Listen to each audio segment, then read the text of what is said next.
Oh, Mike Bradley here. Hope you're doing well as always. And I'm in a I don't know what you can call it, a strange palace of gear and lights. A shed. And you know, getting hot. You know, but I'm with my very dear friend, Mr. Carl Golden. I don't even know No what idea camera what we're looking camera. at now. You know what I mean? Let's go there. Go for that one. But we're having a bit of a mandate day, hanging out. And talking like what we usually do anyway, just in person now, about gear and pedal. I bought a couple of my guitars down. Carl's got the Alan McFly 345 machine. There she is. So your cameras are so much better than mine, but you can see my sweat and grime on it as well. I love that. Which kind of adds flavour to it, literally, you know. And then I bought my pedal boards, even though I wanted to talk about some fuzz pedals with Carl. Ones I got here was a Myriad by Vemram and my pedal pawn Fuzz. But Fuzzes can be temperamental little SH, the rest of the word, and they can make a noise like this at times. So I've done gigs before and it's fine, and if the earthing's off. To be fair, it might be this room. No, honestly, I have so many things plugged in. I mean, I've got a Voodoo Labs, I've got a reasonably good power supply, and any other like there I'm stacking.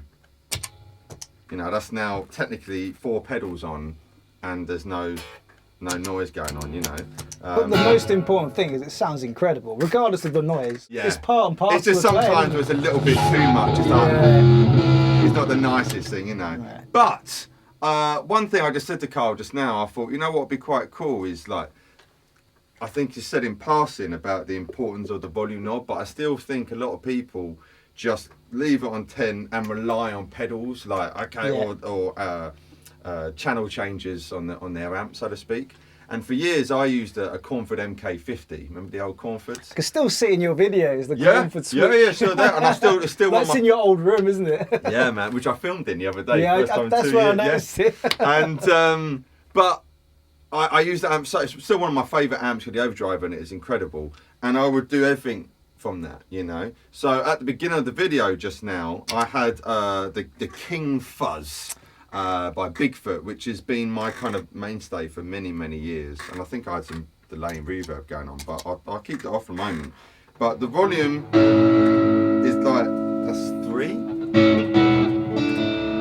And that's still, you know,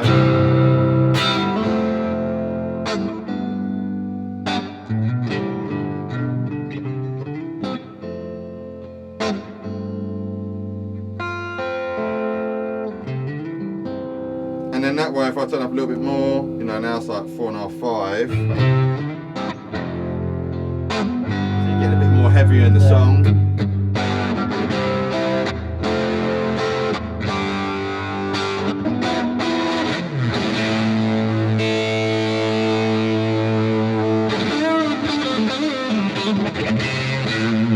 And it's just such a cool, you know, you get so, in a way, it's like 4 or 5 pedals on one knob, if you get me, you know what I mean? Like you get so many different kind of variations of sounds, and then of course adding other stuff on top of it.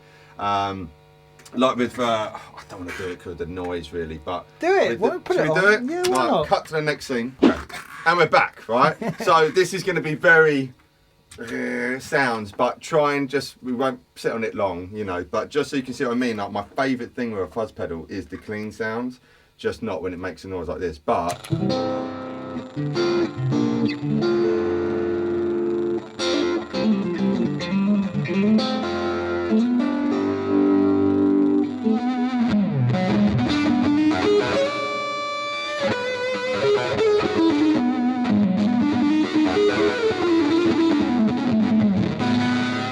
Yeah, so apart from the sound of the noise it's making at the moment, you get that lovely kind of glassy sound from a fuzz pedal, which you get through turn that little rascal down, you know.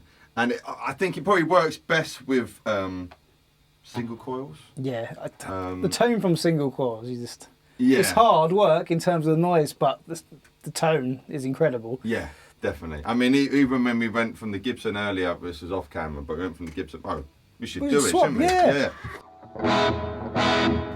So we got the Gibson humbuckers, obviously. This is just the amp. What amp is this? This is a Griffin Talon, kind of Marshall emulation. Yeah. Sounds freaking great with the. So Mike set up the what's it called, the 2 notes. What is it? The Torpedo. It's the same one you've got. Captor X. Yeah. It sounds fantastic. But that's got some reverb on there, isn't it? But yeah, a little bit. Most of it's on. No, I've got nothing yet. It's just. Okay, that's just so that's the reverb, from the amp. Yeah. So that's just literally the amp now. And that's on low gain, isn't it? You can even push it if you wanted to. So the far right. Oh, well, yeah, because if we're stacking, then it could, that's another thing. Yeah. If you end up putting a load of overdrive on top, that's what a lot of people do. Stacking. Yeah. And it's like, why you're going to lose. Why have I lost volume now? Because then you're just. It's almost like weight. I suppose there's so much ceiling, isn't it? Yeah. I mean, so I'll use the same one, that Bigfoot.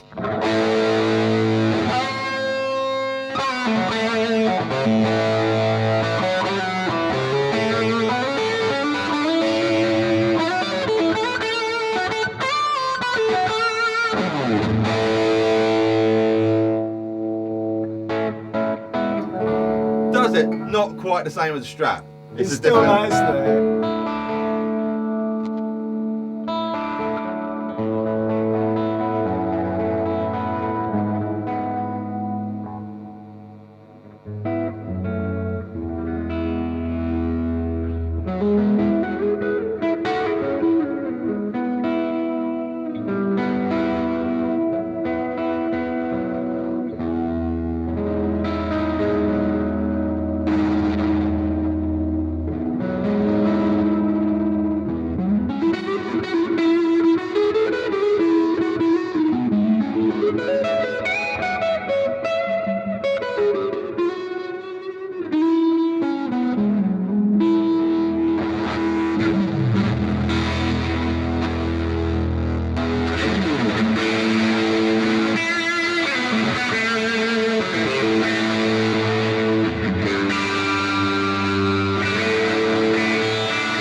And then when you go back to the Strat, it's all of a sudden like, oh, that's that Strat tone, that kind of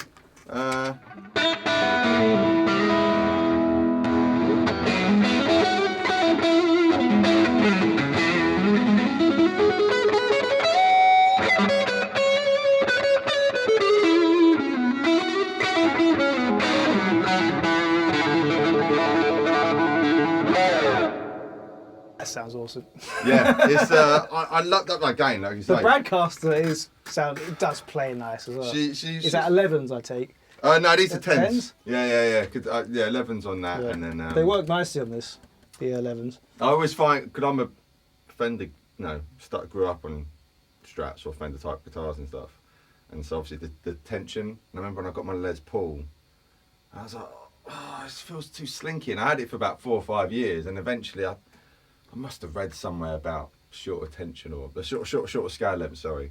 So I just put 11s on there. I thought, oh, there we go. So 11s on a Gibson is kind of like a 10 and a bit, I suppose, equivalent. Yeah. Would that be fair to say, kind of thing? Was it Stevie Ray Vaughan uses 13s, is it? Yeah. 13s? But I will say, when he came off the drugs, he went down to 11s. Did he? I think it was like his 11. fingers are shredded. Like. Oh man, there's a famous picture.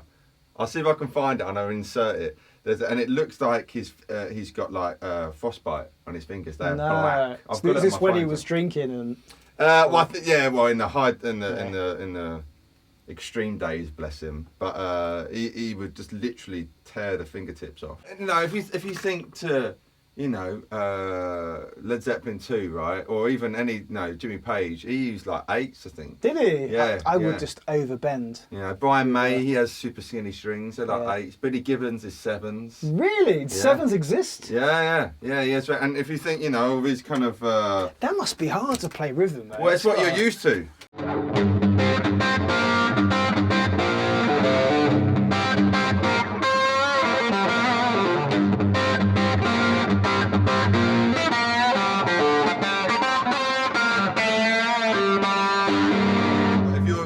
like so I'm quite aggressive, so that's when I like to attack the strings. I think that it gives you it is in your fingers. I think the tone is in your fingers. I suppose he's not playing very complicated stuff, is he? Yeah, it's what he's comfortable with, isn't it, I suppose. So, like, if I came on 7, it'd be right. Zach Wild, man. Yeah, exactly, you know. So it's what you're kind of used to. But it is the style, isn't it? If you're doing shred stuff, it makes sense that you have lighter gauge. Cause it's... Yeah, and a lot of, shred guys, they have a lot of like lower action, won't they? Yeah. You know, I mean, for me, I don't know how you are, but low action, I can't bend. I like getting under the string. Yeah. You know when I first got the Music Man Axis, the action was so low it freaked me out. Like I think my Shergold's got a bit. I do like a little bit of leeway. Yeah, I like that. So I like getting under that.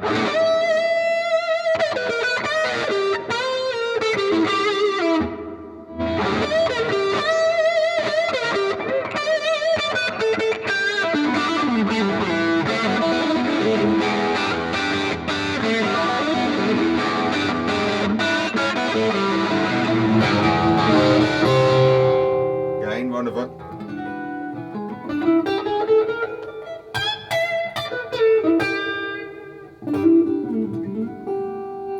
Cleans up beautifully, isn't it?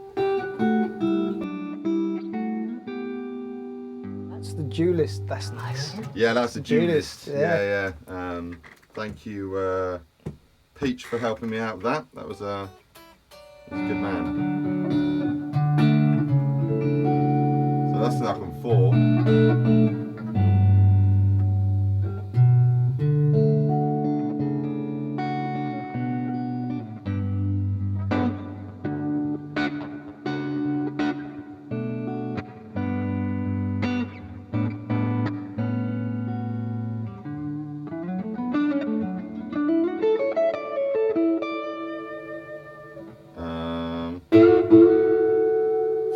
Sounds so nice, man. Oh.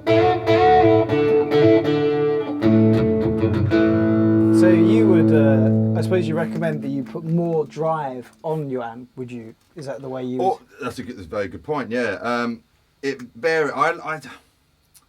you're... So obviously now we've got a bit of... There's a bit of drive there. So this is now just amp, but if I, was doing that kind of thing, I would probably start fudging around with different pickups. It's quite a nice clean sound, but I suppose when you have that little bit of bite as well, it gives it more character. Yeah, absolutely. So I mean, obviously, where we got it set up, we've got a bit of reverb there. So if I was in James Brown band with that sound, I might be sacked. But...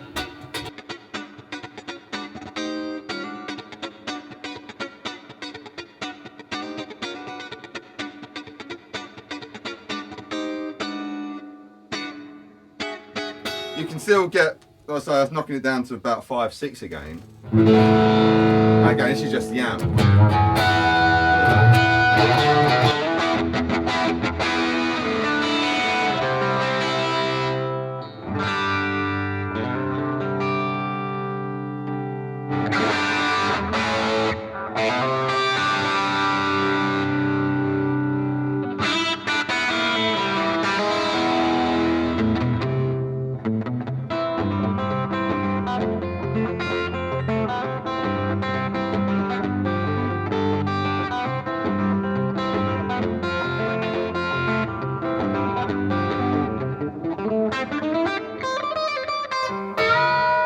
Nice.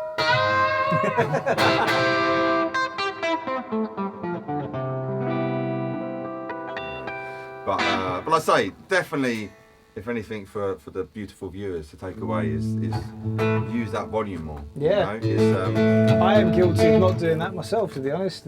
But I need to start. I've been using a lot of digital stuff. Oh, and really? It doesn't give you the same kind of... Yeah, no, I wouldn't. Yeah, that's why you had the Soldano thing, didn't you? Only for ease of recording. But like I said to you, that amp and the Fender, I need to use more, which is why I've changed my whole setup in this room, is so I can... Because I don't gig at the moment, I'm not in any band, so it's kind of different. So it still makes me want to have this pedal board. It's like, I'm going to run out of freaking space in this room, and hanging on to the guitar for dear life, isn't it? Guitar Yeah, well, of course, that's a different kettle of fish. If you're using a plug-in of some description, yeah, that's different. You're regarding the volume thing, and they are better, but you can hear, like when we put through these amps earlier compared with the with their sal down or whatever, you can hear the difference. You can hear that's a real amp. But I don't care what anyone says. Yeah. But well, yeah. I think that's a whole given, debate. it's a In given, it. They're, yeah. you know, like with Kempers and Healy, they're great, Yeah. but I think they're different though from your plugins and stuff. sure, like, yeah. I'm noticing in your lights loads of pick dust, but you know. It's good. You play your guitars. Well, she's already starting to get a bit of nakedness. This is the nitro finish. Yeah. So and the checking as well. Why? So why is that it doesn't? Well, the finish is really thin. So these kind of guitars won't do that, will they? So the thing is, though, a lot of new guitars now will have that they got nitro in it, right? So that's good, right? In terms It's of good, yeah, but it's not the proper nitro like what this is, because if you notice, it's all checked, right? Yeah. Now, if you, I don't know if it's that's picking up. natural check. Yeah, this is natural. Wow. This is just, and obviously I've been in lockdown for Like- a year and a half. I think it's picking up there. Oh, that looks cool. Oh, there you go. See You can it. kind of see the lines there, I think, on the back bit. There you go, right? So, but if you went in any guitar shop, usually they've got aircon of some description on there, haven't they, right? But that would then make that checking happen. So I think Fender or any of the big companies are putting something else in it so it stops it.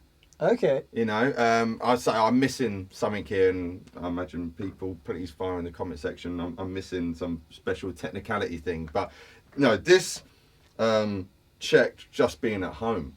You know, obviously I got it in 2020, like August 2020, I think I got it, and then obviously winter came. Winter's coming. But yeah, so that was just through getting cold, and then the paint expanding and shrinking and all that kind of stuff, so it makes it check. Cool in the light. So so when you see the old 50s 60s guitars, they all got the checking on it, and then the relicing will be artificial kind of thing, you know. That's all you, isn't it? But yeah, this was just clean. Your buckle, I assume. Yeah, a bit of that. I love not having the.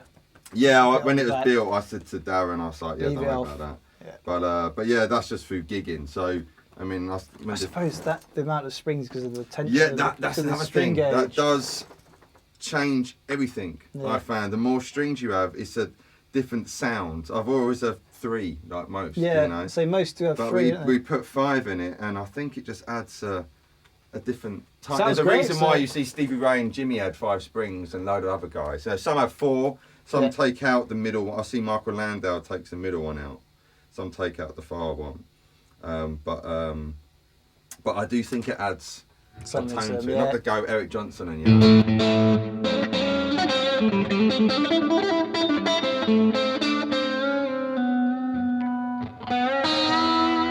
Oh man, yeah. It's all the little things will add up to a big thing, you know. So so from that to, as I was doing earlier with the tone, without forgetting that I had it on 3. So now it uses that.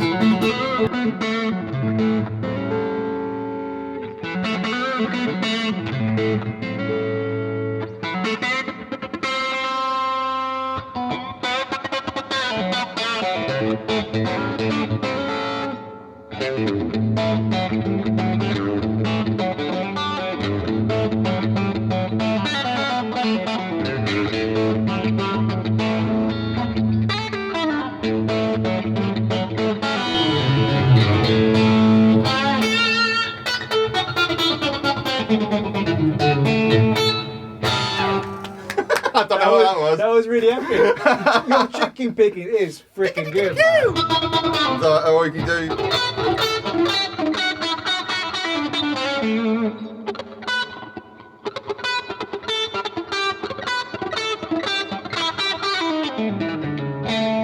Nice. But yeah, I like all that. Yeah. Nice. So yeah, we've gone from volume talk to Chicken springs picking. and paint to chicken picking. God, that's what happens with me and Carl together. God, at least it's clean fun. It's not naughty stuff. Your title's going to be the longest thing ever. Yeah. It's like a pie, you know, mass pie. It'd probably work with the YouTube algorithm, to be honest with you. But, oh, mate, Cool, sounds man. But yeah, wonderful. everyone, Carl, use your volume. Use that volume knob. Use your knob. Use my knob.